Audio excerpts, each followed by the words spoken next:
Welcome back नाज़रीन। Programme में अवां खे हिकु दफ़ो ॿीहर भलीकार चऊं था। पाण ॻाल्हि ॿोल करे रहिया हुआसीं आनर किलिंग जे हवाले सां। आनर किलिंग हिकिड़ो अहिड़ो इशू आहे जंहिं ते लंबी हिकिड़ी डिस्कशन करे सघिजे थी, पर मुख़्तसर वक़्त में पाण कोशिशि कई आहे त इन ते डिबेट करिजे ऐं आवाम खे घटि में घटि आगाही ॾिजे त जेको आनर किलिंग जो सिलसिलो आहे उन ते कुझु ज़ाब्तो अची सघे। कुझु ॾींहं पाण पहिरियां ॾिठोसीं बलूचिस्तान में आनर किलिंग जो हिकिड़ो वाक़ियो पेश आयो, उनखां पोइ सिंध में मुसलसल इहे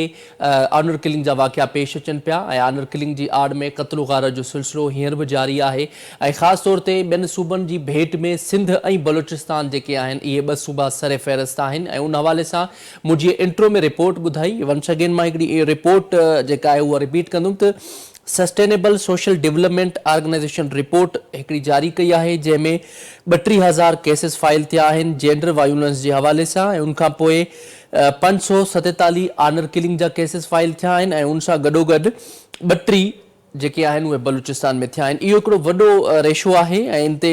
ज़ाब्तो आणणु घुरिजे, छाकाणि त हिकिड़ो अहिड़ो सीरियस इशू आहे जेकॾहिं कंहिं ते का तोहमत लॻिजे थी, कंहिं बि न्याणी ते कंहिं बि फ़र्द ते जेकॾहिं अहिड़े क़िस्म जी तोहमत लॻिजे थी आनर किलिंग जे हवाले सां त आइन अदालतूं कोर्टूं सभु कुझु मौजूदु आहिनि। क़ानूनी रस्तो अख़्तियार करणु खपे, न बजाए हिकु राजोड़ी ज़रिए या बजाए कंहिं लोकल वॾेरे जे फ़ैसिले जे। उन हवाले सां पाण प्रोग्राम में डिस्कशन कंदासूं। पाण खे प्रोग्राम में जॉइन कयो आहे मारवी आवान साहिबा जेके वुमेन एक्टिविस्ट सां गॾोगॾु समाजी अॻवान पिण आहिनि ऐं ख़ासि तौर ते वुमेन मूवमेंट जे हवाले सां तमामु घणो हू कमु कनि पियूं। उन्हनि सां पाण ॻाल्हि ॿोल कंदासीं। वॾी महिरबानी मारवी साहिबा असांखे प्रोग्राम में जॉइन करण जे लाइ। मारवी साहिबा असांखे सभ खां पहिरियां इहो ॿुधाइजो, ज़ाहिरा अवां इन हवाले सां वर्क कयो पिया ऐं काफ़ी टाइम खां अवां मीडिया टॉक्स भी कयो पिया, त अवां असांखे इहो ॿुधाइजो हिन जेको आनर किलिंग जो सिलसिलो आहे, आनर किलिंग जे सिलसिले खे अवां ज़ाहिरा कमु कयो पिया, केतिरो अवां ॾिठो आहे हिन इशू खे ऐं इन इशू खे कीअं ख़तमु करे सघिजे थो, छाकाणि जीअं मूं रिपोर्ट ॿुधाई, रिपोर्ट में तमामु घणो हाई इशू आहे ऐं इहो सिंध ऐं बलूचिस्तान में ख़ासि तौर ते डेली बेसिस ते आनर किलिंग जा वाक़िया पेश अचनि पिया।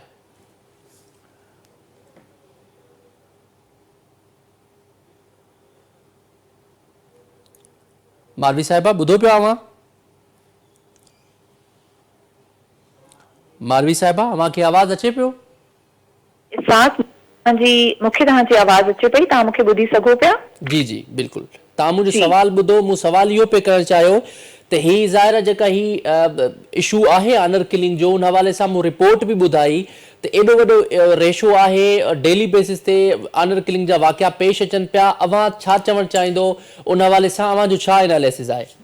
जी इसाक, इहे जेके वाक़िया बैक टू बैक असांजे साम्हूं अचनि पिया इहे तमामु घणो ॾुख ॾींदड़ आहिनि ऐं मां as a women right activist जंहिं तौरु इहे केसिस ॾिसां थी असांजे मुआशरे में साम्हूं अचनि था ऐं जेकी उन्हनि केसिस जी सिचुएशन आहे, मां बिल्कुलु इहा ॻाल्हि चई सघां थी कि अञा ताईं अलाए केतिरा अहिड़ा केसिस हूंदा जेके साम्हूं ई न आया आहिनि ऑनर किलिंग जा। छो जो अगरि असां बानो जे केस जी स्पेसिफिकली मिसाल वठी छॾूं त इहो ईद खां अॻु थियो हुयो ऐं हिकिड़ी वीडियो जे ज़ाहिर थियण खां पोइ इन जे इंसाफ जे लाइ आवाज़ खई वई आहे, स्टेट एक्टिव थी आहे, सिस्टम एक्टिव थियो आहे, मगर इहो अगरि वीडियो साम्हूं न अची आहे त बानो त ज़मीन जे अंदरि किथे गुम थी वञे हा। जीअं अलाए केतिरियूं बानो रोज़ सिंध में, बलूचिस्तान में, पाकिस्तान जे मुख़्तलिफ़ शहरनि में इहो थिए पियो ऐं इन केस जे अलावा ॿिया घणा केसिस आहिनि ऐं असां ॾिसूं था कि अञा ताईं जिरगा सिस्टम मां असां न निकिरी सघां आहियूं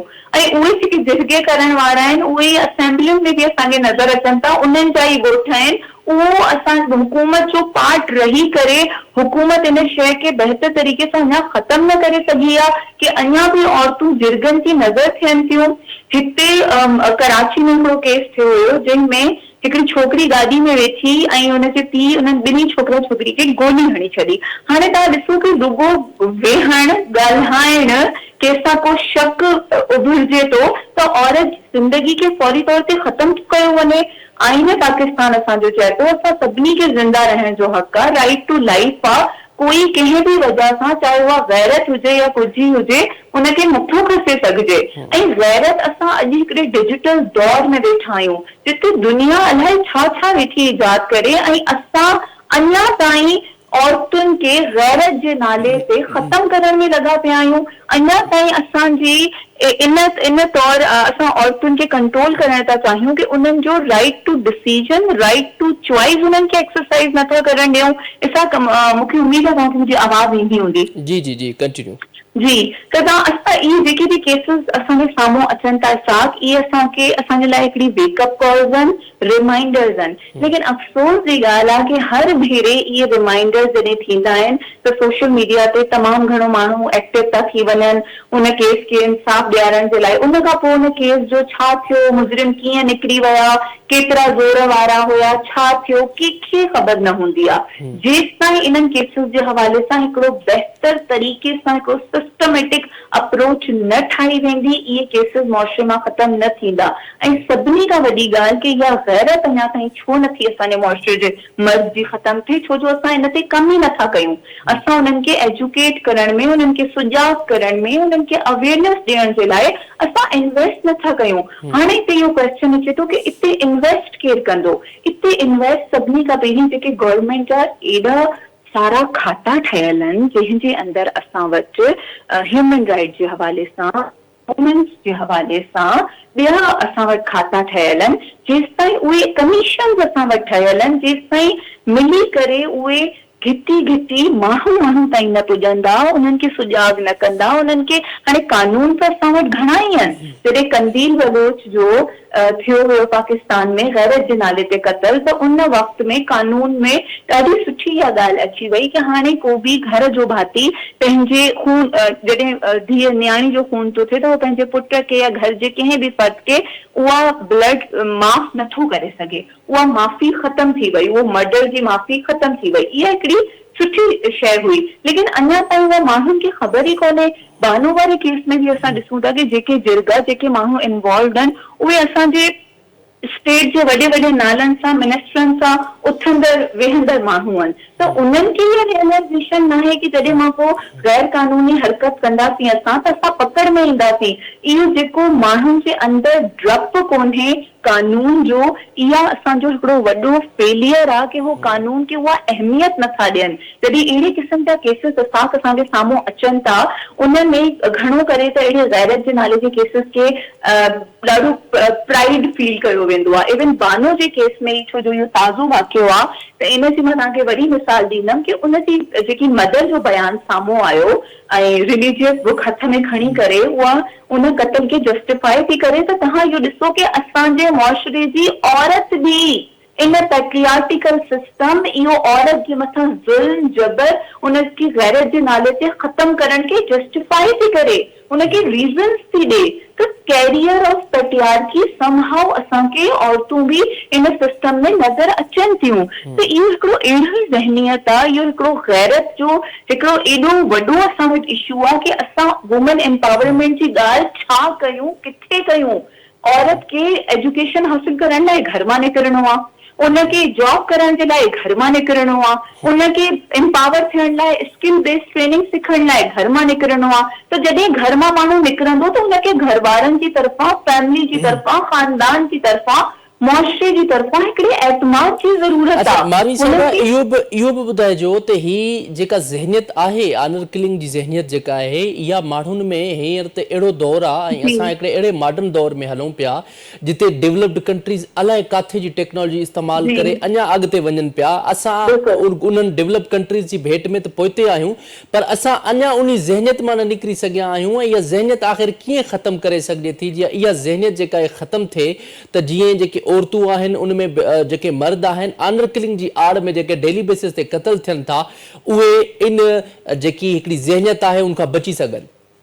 जंहिं तौर इहे केसिस बैक टू बैक थियनि था, इन वक़्तु अर्जेंट नीड आहे जेके कानून असां वटि ऑलरेडी पास थियल आहिनि उन जे बारे में घणी में घणी माण्हुनि खे इहा इंफॉर्मेशन ॾियणु, उन्हनि खे इन बारे में अवेयरनेस ॾियणु। उन खां पोइ number 2 and a very important thing, gender sensitisation.